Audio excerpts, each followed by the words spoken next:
दोस्तों कहते हैं डॉक्टर का लिखा आंखों को समझ में नहीं आता। कहते हैं डॉक्टर का लिखा आंखों को समझ में नहीं आता, शरीर को समझ में आता है। Friends, we have doctor Anurag Agarwal, the director and HOD orthopaedic and knee replacement from Marengo Asia hospital Faridabad.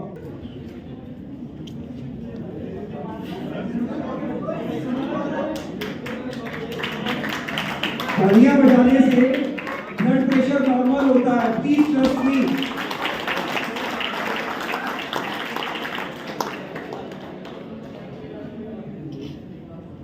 Friends, we have doctor Sunny Jain, the senior consultant and HOD of orthology department, Marengo Asia hospital Faridabad.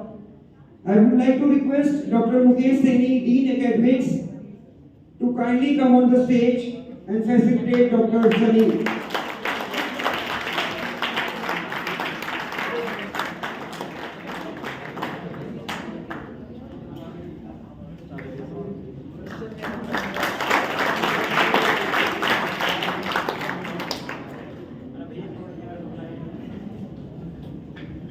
Another feather in the crown, we have Dr. Rohit Upadhyay, sorry. He is MD in Pediatrics, Marigo Asia Hospital, Faridabad. And I would like to request Dr. Jagdish Kumar, HOD Computer Science, to come on the stage and facilitate Dr. Rohit Upadhyay.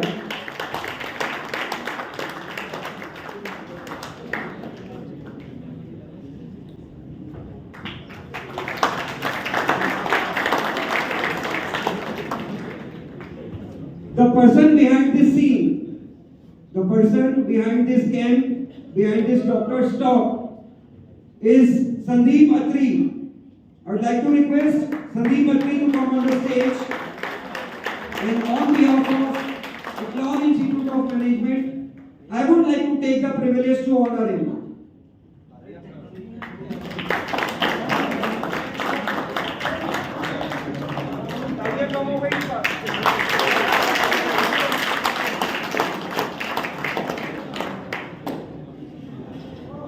So friends, coming to the topic,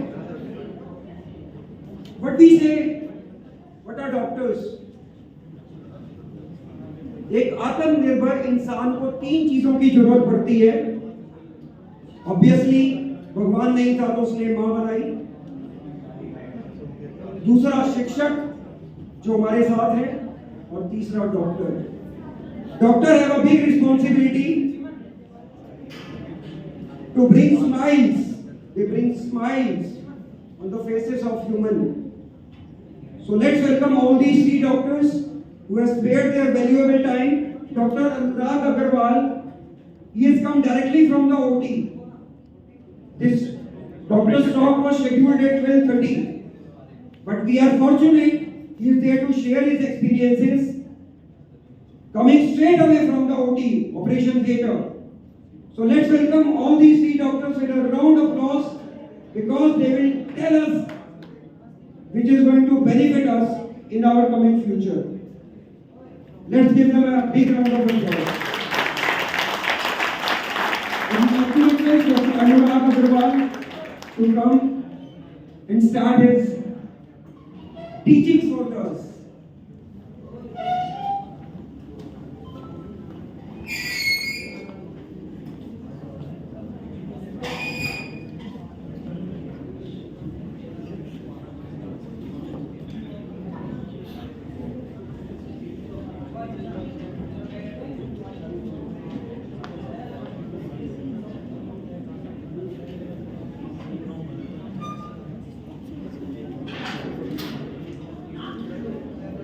good afternoon everyone. काफ़ी लोग आए हैं यहाँ पर।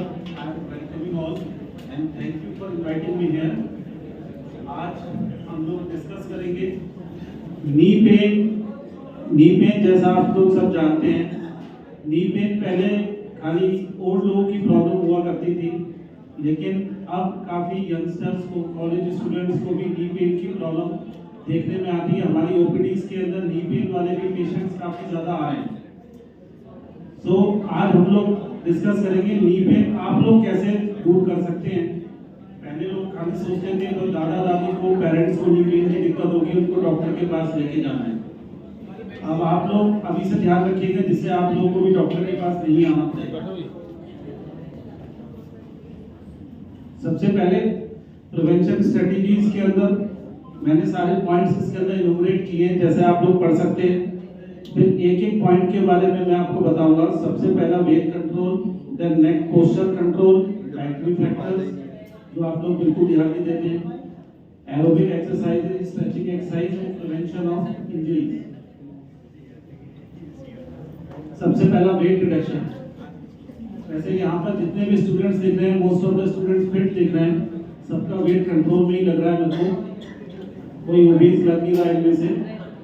So most important is the weight control. जिसका भी wait ज्यादा है उसको नी पेन की तकलीफ होने के चांसेस काफी ज्यादा रहते हैं। अगर आप अपना 1 किलो वेट कम कर लेते हैं तो आपका ऑलमोस्ट 4 to 5 kg नीज के ऊपर वेट कम हो जाता है। इससे आपको समझ में आता होगा कि वेट की वजह से नी के अंदर कितना इश्यूज होता है। सो इसीलिए वेट अपना कंट्रोल में रखें।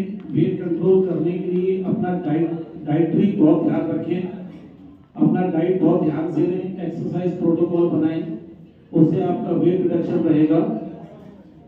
और नेक्स्ट आता है करेक्शन ऑफ पोस्चर। जैसे आपके सामने काफी लोगों का आता भी होगा कि काफी लोग हमसे पूछते हैं कैसे बैठे जिससे हमको नी पेन ना हो। सबसे पहला आपको अपना फ्लोर पे नहीं बैठना है, क्रॉस लेगेड नहीं बैठना है, अपने बेड पे भी क्रॉस लेगेड नहीं बैठना है। नेक्स्ट थिंग स्क्वैटिंग पोस्चर, जो हम टॉयलेट के लिए यूज करते हैं, इस पोस्चर को अवॉइड करना है। हमको वेस्टर्न टॉयलेट्स यूज करने चाहिए। काफी लोग ये सोचते हैं कि अगर हम स्क्वैटिंग नहीं करेंगे तो हमें डिफिकेशन में दिक्कत आएगी, सुबह फ्रेश होने में दिक्कत आएगी। लेकिन थोड़ा सा इसको अभी से, आप लोग यंग लोग हैं, अभी से अगर कंट्रोल करेंगे तो आपकी आगे तक आदत बन जाएगी। Second is next is the avoid climbing too much stairs. काफी लोग स्टेयर्स यूज करते हैं, काफी स्टेयर्स को चढ़ते हैं उतरते हैं जिससे कि हमारा वेट कंट्रोल हो जाए। वेट तो रिड्यूस होता है थोड़ा बहुत, लेकिन साथ में आपके नीज खराब हो जाते हैं। तो इसलिए वेट रिडक्शन करने के लिए स्टेयर्स को बिल्कुल यूज ना करें, और स्टेयर्स भी उतना यूज करें जितना आपको जरूरत है, जरूरत से ज्यादा स्टेयर्स यूज ना करें। जिम जाते हैं आप लोग अपनी फिटनेस के लिए, जिम में ट्रेडमिल यूज नहीं करना है। साइकिलिंग कर सकते हैं, क्रॉस ट्रेनर कर सकते हैं, you can do the weight lifting exercises, squats exercises, but don't do treadmill and gym. Next is the dietary factors. हमें जितने भी इन्फ्लेमेशन करने वाली चीजें होती हैं वो हमें अवॉइड करनी है, जिससे नीज के अंदर इन्फ्लेमेशन ना हो। सबसे पहला उसके अंदर मीट, डेयरी प्रोडक्ट्स, एग्स, इनको थोड़ा अवॉइड करना चाहिए। साथ में एंटी इन्फ्लेमेटरी डाइट लेनी चाहिए, जैसे ओनियंस ले सकते हो आप, गार्लिक ले सकते हैं, turmeric and small amount of pomegranate, अनार का जूस लेना चाहिए। अनार का juice is very good for your knees, it reduces inflammation as well as आपका जॉइंट पेन भी रिड्यूस करता है। साथ में diet rich in omega 3 fatty acids लेना चाहिए, जैसे सैल्मन फिश, टूना फिश। और जो लोग वेजिटेरियंस हैं वो चिया सीड्स ले सकते हैं, आलमंड्स ले सकते हैं। Next coming to aerobic exercise. Aerobic exercise का मतलब होता है जितनी भी हार्ट बीट को रेज करें, जो आपकी हार्ट की पंपिंग को रेज करें, उसको कहते हैं एरोबिक एक्सरसाइजेज। एरोबिक एक्सरसाइजेज में आपकी walking, swimming, cycling, cross trainer, ये सारी एक्सरसाइज आपकी एरोबिक एक्सरसाइजेज में आती हैं। कुछ लोग एरोबिक एक्सरसाइज के अंदर जंपिंग एक्सरसाइज को भी एरोबिक एक्सरसाइज ले लेते हैं, वो that is not an aerobic exercise. और जंपिंग एक्सरसाइज बिल्कुल नहीं करनी है आपको, अदरवाइज नीज पे इफेक्ट आता है आपके। और अगर आपको रनिंग भी करनी है तो try to run on the in the gardens, not on the concrete floors. Walking बहुत अच्छी एक्सरसाइज है। Walking can be used for remain fit, for reducing the weight, and walking is also very good for the patients with the knee pain. और जिनके घर में जिनके parents को अगर हेरिडिटरी है, उनके पेरेंट्स को अगर नीज का प्रॉब्लम हुआ है या नी रिप्लेसमेंट उनके फैमिलीज में हुए हैं, उन लोगों को अपने नीज का काफी ध्यान रखना चाहिए, उनको वॉकिंग जरूर करनी चाहिए। Next coming to the stretching exercise, आपको नीज की कुछ पर्टिकुलर एक्सरसाइजेस होती हैं, नीज की कुछ पर्टिकुलर एक्सरसाइजेस करनी चाहिए जिससे आपके नीज फिट रहे। नीज को अगर आप अपना देखोगे, नीज के चारों तरफ देखो, आप ऊपर की तरफ देखो, पीछे की तरफ और दोनों साइड में देखो। 4 ग्रुप ऑफ मसल्स होते हैं, ऐसे ही घुटने के नीचे आगे और पीछे मसल्स होते हैं। टोटल 6 ग्रुप ऑफ मसल्स होते हैं। आपको इन सब की एक्सरसाइज करनी है। अगर आप इन सब की एक्सरसाइज करते हैं, आपके नीज अपने आप फिट हो जाते हैं। हैमस्ट्रिंग स्ट्रेच, ये घुटने के ऊपर पीछे की तरफ की एक्सरसाइज होती है, पीछे की मसल्स होती है हैमस्ट्रिंग। आप लोगों ने पढ़ा भी होगा, काफी लोगों को पता होगा, जो लोग जिम जाते हैं उनको भी पता होगा हैमस्ट्रिंग मसल्स कौन सी होती है। क्या कोई बता सकता है हैमस्ट्रिंग मसल कौन सी होती है? रेज योर हैंड, हाथ लगा के बताएं कहां पर है हैमस्ट्रिंग मसल।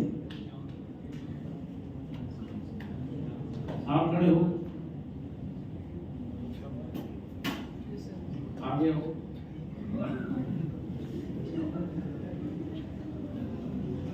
इधर देख के खड़े हो। अब आप अपना नी को टच करो, नी के थोड़ा ऊपर आओ और पीछे को चले जाओ, आप पीछे को ले जाओ। दिस इज हैमस्ट्रिंग मसल, बताया नहीं आपने? दिस इज हैमस्ट्रिंग मसल, घुटने के ऊपर पीछे की तरफ हैमस्ट्रिंग मसल होती है, ठीक है।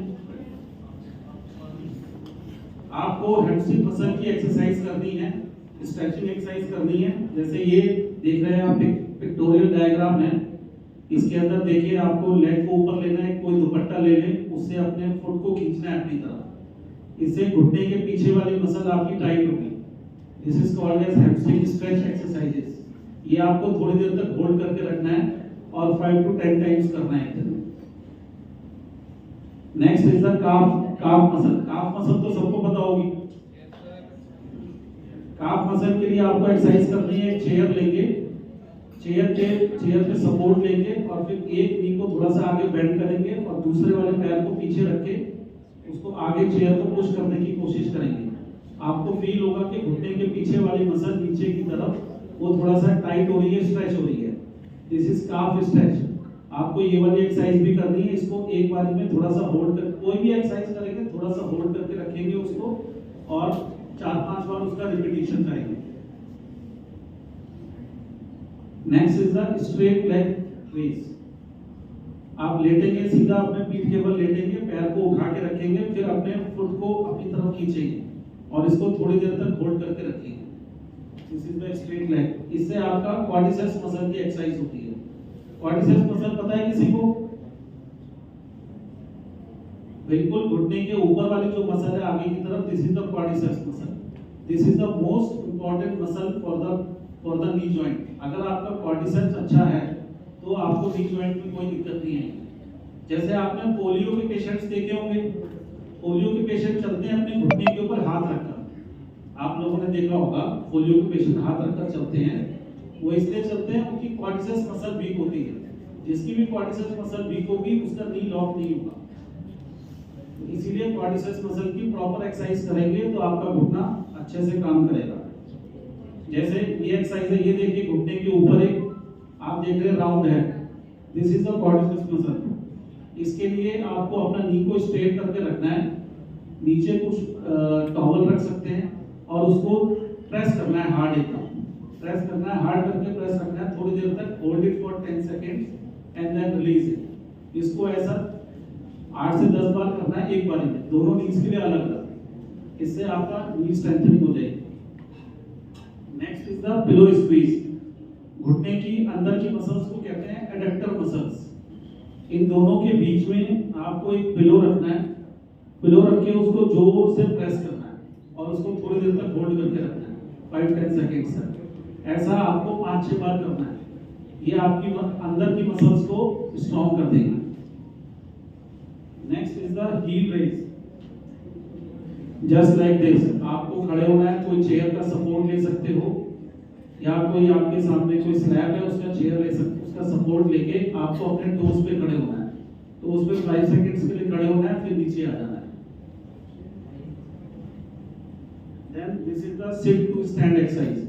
ये ऑफिस में जो लोग काम करते हैं इनको ये एक्सरसाइज करनी चाहिए। आजकल एक एक्सरसाइज स्नैक्स आपने सुना होगा, this exercise is also a part of exercise snacks.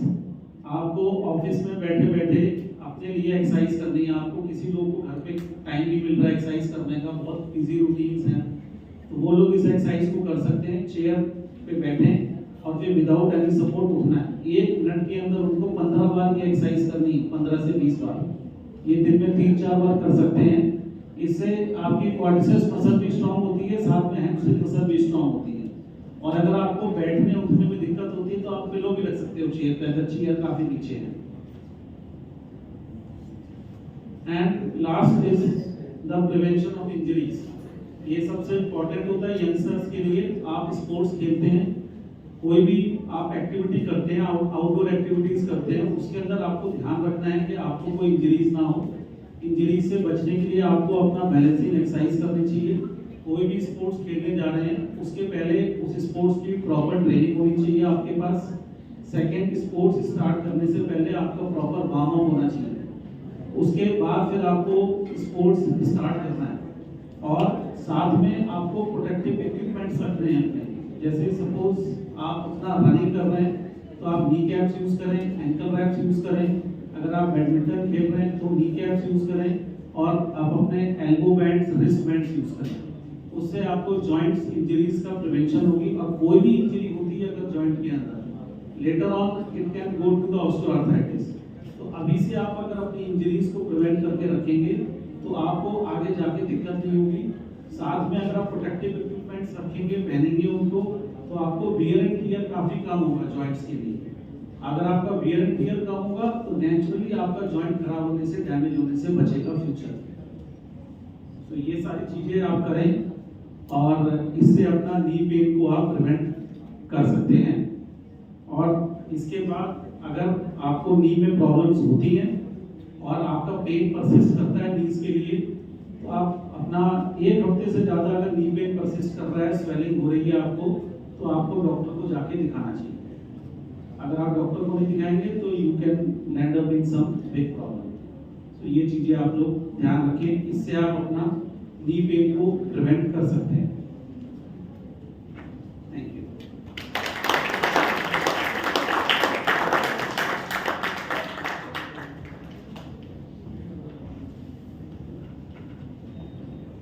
Thank you, Dr. Anurag Agrawal. Now, I'd like to request, before actually I request, I'll say, cancer. एक जमाना था आज से 30-40 साल पहले जब कैंसर को एक भयावह रूप माना जाता था। ट्रस्ट मी, आज हर 7वें व्यक्ति को कैंसर है। This is not my study, this is as per the medical terms. हर 7वें आदमी को कैंसर है। So prevention is better than cure, and we have Dr. Sunny Jain with us, जो हमारे को कैंसर के बारे में, कैंसर कई तरह के होते हैं। I'm not a doctor, he is a doctor, he is better to guide us. जो हमारे को कैंसर के बारे में, उसके प्रिवेंशंस के बारे में बताएंगे। So let's welcome Dr. Sunny Jain from Baringo Asia Hospital for Cancer and Prevention.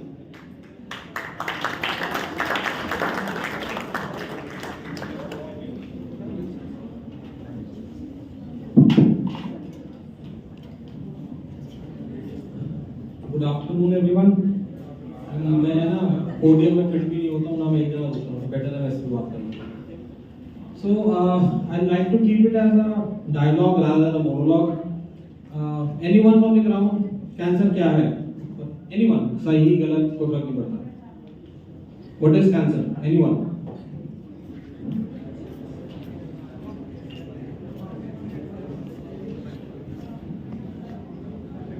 Hindi में बोलो, इंग्लिश में बताओ। जब कोई सेल अपनी मतलब डेवलपमेंट उसमें ज़्यादा हो जाती है और मतलब बहुत सारी पथरी टाइप्स का कुछ फॉर्मेशन होता है, उसको कैंसर कहते हैं।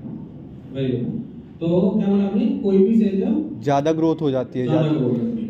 और कोई ऐड करना चाहेगा? पहला पॉइंट आया, जब कोई भी सेल ओवर ग्रोथ हो जाती है तो उसको हम कैंसर कहते हैं। हाँ जी बताओ, तो बैठ बताओ। Sir cluster of cells cancer sir, जब वो जो उनकी बाउंड्रीज होती है वो ब्रेक आपस में मतलब जॉइंट हो जाती है तो कैंसर फॉर्मेशन हो जाती है। Very good. Anyone else? कोई और? सो यस, आई वुड एक बार सब जमीन को देखो एक बार, just everyone look at the floor. आपको ये ग्रे कलर का कोटा, एक ग्रे ग्रीन कलर का कोटा स्टोन दिख रहा है, इसके बीच में एक ब्राउनिश कलर की एक बॉर्डर जा रहा है, डिजाइन जा रहा है। अब एक इसके बीच में मैं राउंड टाई लगा दूं व्हाइट कलर का, तो आंखों को चुभेगा ना वो, कि यहाँ पे एक राउंड लगा दिया, वहां पे एक राउंड लगा दिया, there is no sequence, there is no pattern. So this is cancer. बिल्कुल सही बताया। The exact definition is uncontrolled, unrestricted growth of cells is, and when they form a cluster is called cancer। मतलब जिस cell की जहां जरूरत नहीं है और वो अपनी फैमिली बना ले वहां पे, एक सेल कभी भी कैंसर नहीं कर सकता। इस कमरे में 80 या 100 लोग बैठे हैं, ये भीड़ नहीं है। जब मैं 10,000 बढ़ दूंगा तो वो भीड़ हो जाएगी। ये अभी वेल ऑर्गेनाइज्ड है 80 लोग, जब 10,000 हो जाएंगे तो वो भीड़ हो जाएगी। तो ऐसे ही जब अनवांटेड सेल्स की जब भीड़ बन जाती है तो वो कैंसर हो जाती है। और वो अनरेगुलेटेड, अनरेगुलेटेड मतलब नॉर्मली शरीर में अगर एक सेल मरता है तो एक पैदा होता है, 2 मरते हैं तो 2 पैदा होते हैं। जब एक की जगह 2 से 4, 4 से 16, 16 से 256, this is the sir engineering college है ना, तो वो पढ़ते थे ना वो फिजन एंड फ्यूजन रिएक्शन। जब फिजन रिएक्शन होना शुरू हो जाता है, we understand what is fission reaction, nuclear physics है ना। सो जब वो फिजन होना शुरू हो जाता है तो उसको that point of time it is termed as cancer. Understood what is cancer? Cancer कहीं का भी हो सकता है, सर से लेकर पैर तक का।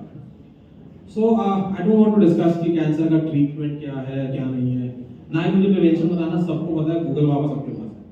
आप मुझे बताओ cancer myths, what is myth? जो बात सही नहीं है, जो फैक्ट नहीं है, उसको हम मान लेते हैं। जैसे बिल्ली ने रास्ता काट लिया तो काम खराब होगा, तो प्रूफ थोड़ा है, मान रहे, हम भी मान रहे, मैं एज ए डॉक्टर भी मान रहा हूँ इस बात को, है ना। So moving forward, just show of hands, how many of us thinks that doing a biopsy or FNAC, यानी कि अगर कोई गांठ है उसमें से अगर मैं कोई पीस लेता हूँ टेस्टिंग के लिए कि ये क्या पीस है, तो वो बीमारी अगर कैंसर है तो फैल जाएगी। How many of us thinks? I think, मैं मानता हूँ ऐसा कि अगर मैंने किसी गांठ में से बायोप्सी या FNAC ले लिया, उसको छेड़ दिया, आम भाषा में बात करूँ तो वो बीमारी फैल जाएगी। Very good. बस देखो 8-10 लोग ही हैं, बाकी सब मानते हैं नहीं फैलेगी। मैं कह रहा हूँ, मैं मानता हूँ फैलेगी। सो this is the biggest myth, सबसे बड़ा मिथ है ये, कैंसर बायोप्सी लेने से नहीं फैलता। ऑन दी कॉन्ट्ररी, जब तक मेरे पास बायोप्सी का सैंपल नहीं आएगा, जब तक मुझे कैंसर का टाइप नहीं पता लगेगा, I will not get to understand what exactly is the cancer type. So normally I tell this story to many of my talks. मतलब अगर हमें पता है किसी को कैंसर है, तो समथिंग लाइक हम मार्स से अर्थ को देख रहे हैं, तो हमें मार्स से क्या दिखता है, अर्थ में कुछ एक नीला रंग का बड़ा सा गोला दिखता है, तो ये कैंसर है। हम मार्स से थोड़ा सा नीचे चले टुवर्ड्स अर्थ, तो हमें दिखा कुछ ब्राउन कलर भी है और कुछ ब्लू कलर भी है, यानी कि कलर वेरिएंट है। सो यानी कि कुछ पानी है और कुछ धरती टाइप का है। हम और नीचे चलते हैं, हमें लगता है कुछ रिंग है, सभी लोड्स ऑफ एंट्स, चींटियां चल रही हैं। फिर और नीचे आते हैं, पता लगता है कि नहीं यार ये जानवर अलग है, आदमी अलग है। जो ऊपर से चींटियां दिख रही थी वो आदमी और जानवर होते हैं। और फिर और नीचे आते हैं, पता लगता है आदमी अलग है, औरत अलग है, और हर एक आदमी से अलग है, दूसरी औरत से अलग है। So this is what is the sequence of diagnosis in cancer. To start with, patient आता है कि गांठ है जी, हमें लगता है कैंसर है। उसके बाद then we do radiological examination, blood test, biopsy, फिर जाके कहीं पता लगता है कि हाँ ये कैंसर है, कौन से टाइप का है, तब उसका आप ट्रीटमेंट डिवाइड करते हैं। हर एक लंग कैंसर का ट्रीटमेंट सेम नहीं है, हर एक ब्रेस्ट कैंसर का ट्रीटमेंट सेम नहीं है। राम